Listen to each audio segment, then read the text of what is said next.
Hi and welcome my channel. ఈరోజు మా పిల్లల లంచ్ బాక్స్ వచ్చేసి కొంచెం స్పెషల్ అని చెప్పొచ్చనమాట. ఎందుకంటే వాళ్ళ లంచ్ బాక్స్‌లోకి ఈరోజు నేను రొయ్యలు గోంగూర అలాగే పలావ్ అయితే చేస్తున్నాననమాట. నేను ఎక్కువ శాతం పలావ్ వచ్చేసి కుక్కర్‌లోనే చేస్తానండి. నాకెందుకనో కుక్కర్‌లో చేస్తే చాలా బాగా వస్తుందనమాట. విడిగా గిన్నెలో చేశాననుకోండి మాడిపోవడమో లేకపోతే చిమిడిపోవడమో జరుగుతుందనమాట. చూసారు కదా పలావ్ అయితే చాలా బాగా వచ్చిందనమాట. ఇంకా టేస్ట్ కూడా చాలా బాగుంది.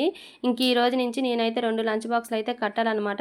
నిన్నటి దాకా బాబు అయితే స్కూల్‌కి వెళ్ళలేదు. ఈ రోజు నుంచి అయితే బాబుని కూడా స్కూల్‌కి అయితే పంపించేస్తున్నాననమాట. ఇంకా పిల్లలకి లంచ్ బాక్స్ అయితే స్పీడ్‌గా కట్టేస్తున్నానండి.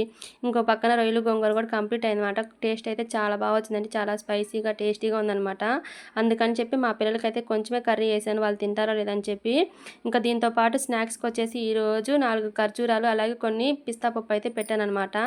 నేను మా పాపకి బాక్స్ కట్టానో లేదో ఈ లోపల అయితే వ్యాన్ వచ్చేసింది. ఇంక మా బాబుకిచ్చి వాళ్ళ చెల్లిని అయితే వ్యాన్ ఎక్కిచ్చేసి రమ్మని చెప్పాను. ఇంక ఇంతలోకి మా బాబుకి కూడా బాక్స్ అయితే పెట్టేశానండి. వాడికి కూడా కొన్ని ఖర్జూరాలు, పిస్తా పప్పు అయితే పెట్టాను. వీటితో పాటు నిన్న డీమార్ట్‌లో తెచ్చిన స్నాక్స్ కూడా ఉన్నాయన్నమాట. వాళ్ళు కూడా ఇద్దరు పెట్టేసుకున్నారు వాటిని. మా పాప అయితే స్కూల్ బ్యాగ్‌లో పెట్టుకుంది. మా బాబుకేమో లంచ్ బ్యాగ్‌లో అయితే పెడుతున్నానన్నమాట. ఇదండి మా వాళ్ళ లంచ్ బాక్స్ వచ్చేసి ఈరోజు. ఓకే. Thank you. బాయ్.